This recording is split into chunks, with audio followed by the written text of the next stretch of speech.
Hi everyone, welcome back to Mellow Makes. This is project number 2, building a Beedrill biodome. First I'm going to start with some wire.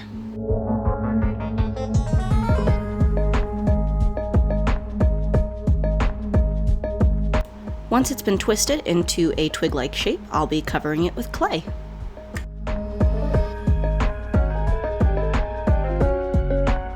With my clay-covered stick, we're going to be taking another stick and rolling the stick against the stick, taking the wood and the grain of the wood to make a, well, wood-like texture on my clay.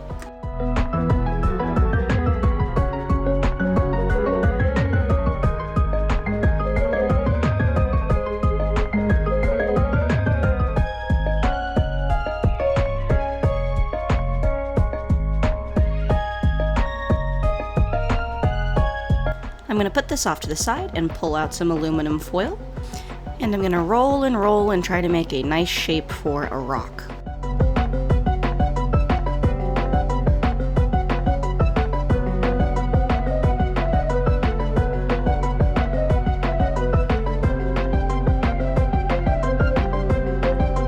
I'll give the aluminum foil the same kind of treatment we did with the stick and give it some clay.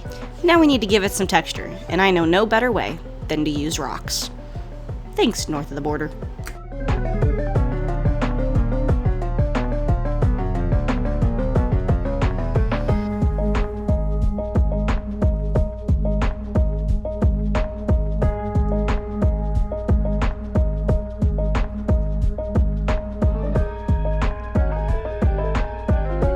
I use a few different types of rocks in order to get different textures from each rock. This white one has a sharper edge, so I use it to make cracks and crevices. And now we have a boulder, but some people just tend to take it for granted. Once I find the correct spot for my stick, I stick it on there. Now this biodome will be covered with a piece of glass, so I want to make sure that I place it in the correct place where the glass top can still slide down easily, but still give me enough space for the Pokemon inside.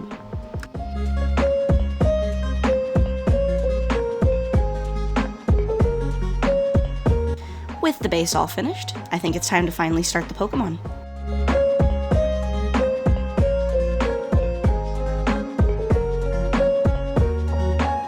I start by rolling a bunch of little balls of clay. This is going to make the body of our Weedle.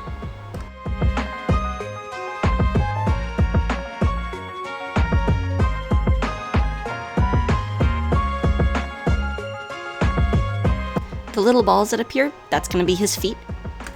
And now it's time to make him a shish kebab. The wire will add some support and it will allow me to move him into a position that I like.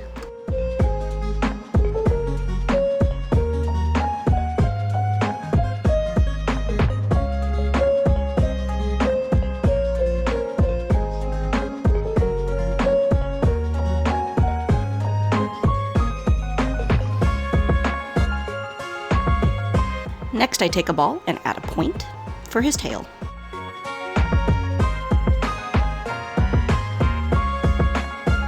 I add his mouth and his feet. And we can't forget that adorable horn. Using a ball stylus, I add his soul, his little eyes, and with that, he's done, and we move on to Kakuna. Now this mon was definitely trickier to sculpt. He has a lot of ridges and a lot of folds, and he's just a little bit more difficult. I actually had more trouble with him than I did with the Beedrill. So I'm marking every area using my reference photo as, well, reference. And I've always thought this since I was a kid, but doesn't it look like Kakuna's wearing a little tie? Like he's a little businessman just trying to make business deals.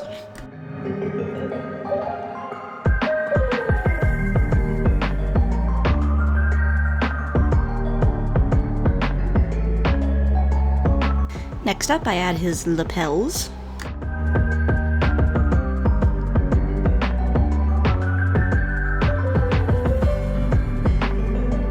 And I add some clay to bulk it up.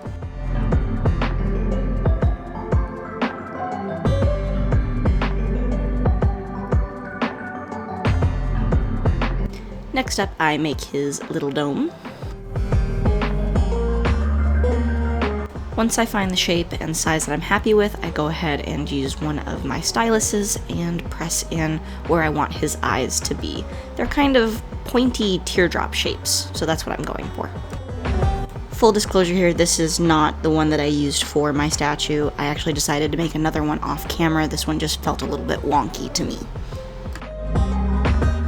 I decided to go back to the stick. I wasn't super happy with the lack of texture that my sticks gave my stick, so I decided to use a rubber stylus and added a few lines and grooves. And I think it turned out pretty good. Now that the base is officially finished sculpting, we're going to move on to the star of the show, Beedrill.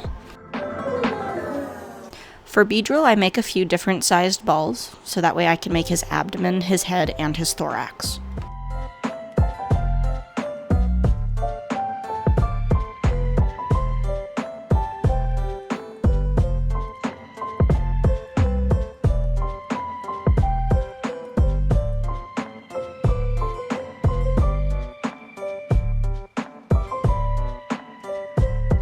His head is kind of a teardrop shape, so I smooth it out, and then I turn the nose in a point downwards.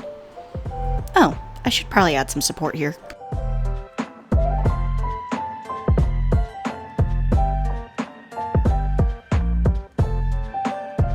There we go, now he won't fall apart. Next up is adding his little stinger.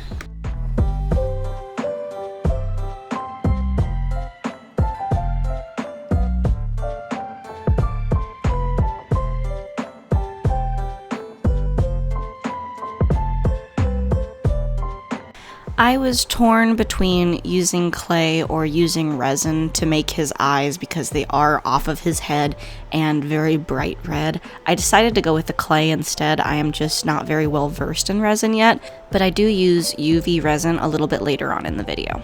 Now that the main body is all sculpted, I'm going to move on to his antennas, and I'll do his legs off camera.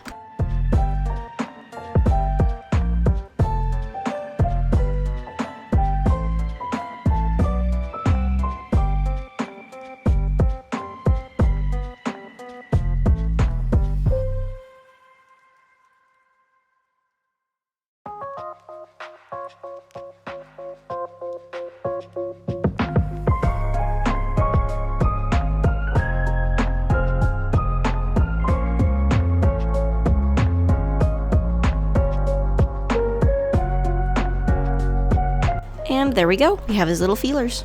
Now we're going to move on to his twin needles. With some editing magic, it makes this process a breeze.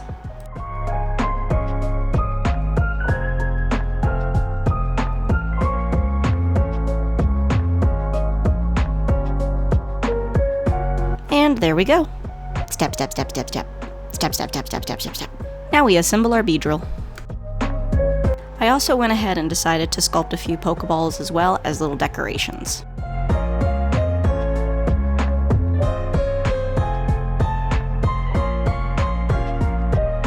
I had originally decided on a sport ball and a netball, but figured out that the sport ball design that I had made wasn't technically canon, so I stuck with the netball instead. So that means we have one base, one Kakuna,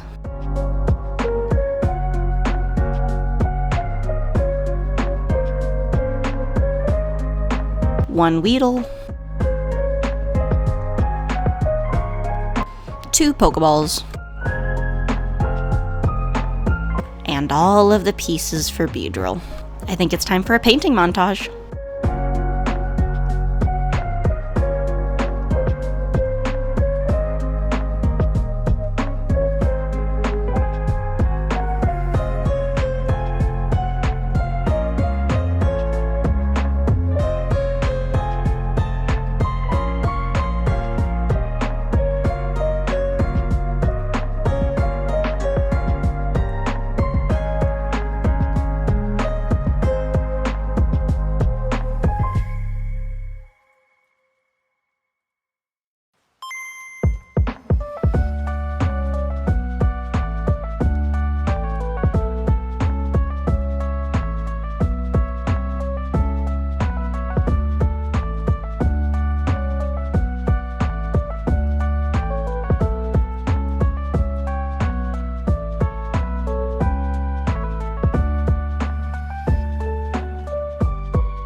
And there you have it.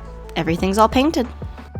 Some of my more eagle-eyed viewers will notice that the Beedrill here does not yet have paint for his butt. I decided to use tape instead. It was easier. Back to the montage.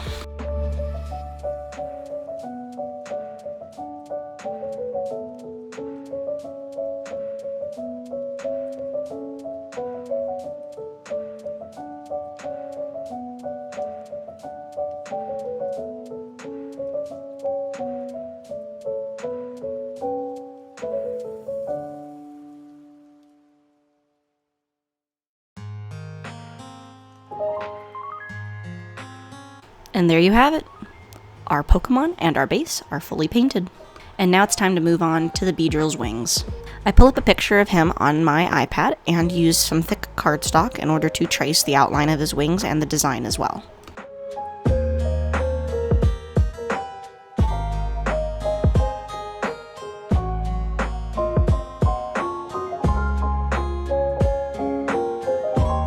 Once I have the set of wings that I like, I cut out each one and then trace the tracing onto another piece of the paper in order to make a second set of wings.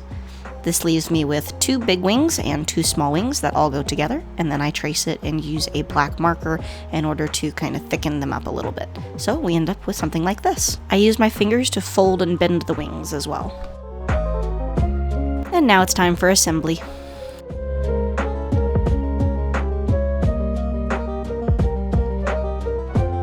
Oh, hey Weedle, we'll work around you. No worries, buddy. My old enemy, the spackling paste container. Let's try this again. That's not gonna work. Okay, how about the... not again. Okay, this time I'm making it impossible to fail. Come here. You're gonna open. I swear you're gonna open. Alright. There we are, finally. If you can guess what's about to happen, I applaud you, but I did not see this coming at all.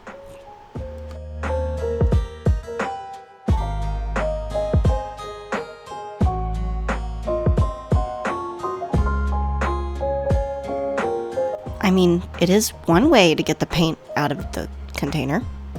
Anyway, I move on to adding the black on top of the brown paint and add in some texturing materials. We give it a good mixy-mixy. And I find out here that this is really not the color I want, so I add in a bunch more brown paint. But I added too much brown paint because now it's way too thin and I have to add more body to it, so I add in more basing materials to thicken it up. Give it a good mixy-mixy.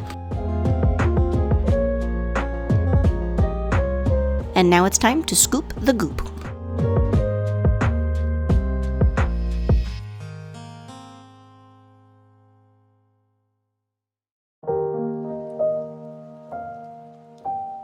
I build up the goop all around the base, trying to hide the hot glue that I used to stick it down to the wood. Then I add some decoration.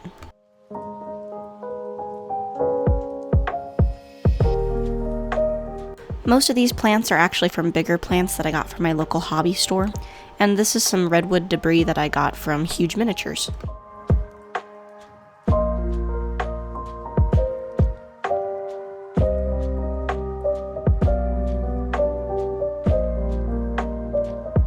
I add some mushrooms,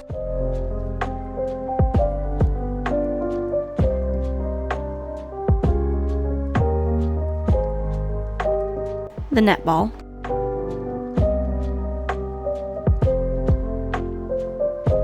and some more greenery.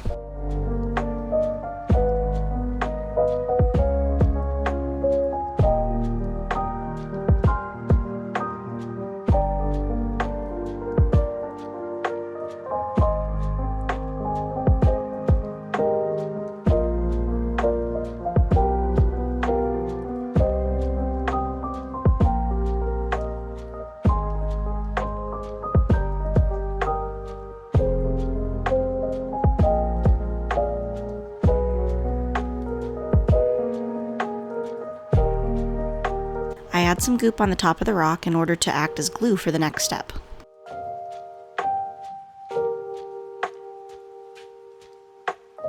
This is a green kind of flocking that I'm going to use while the dirt is still wet.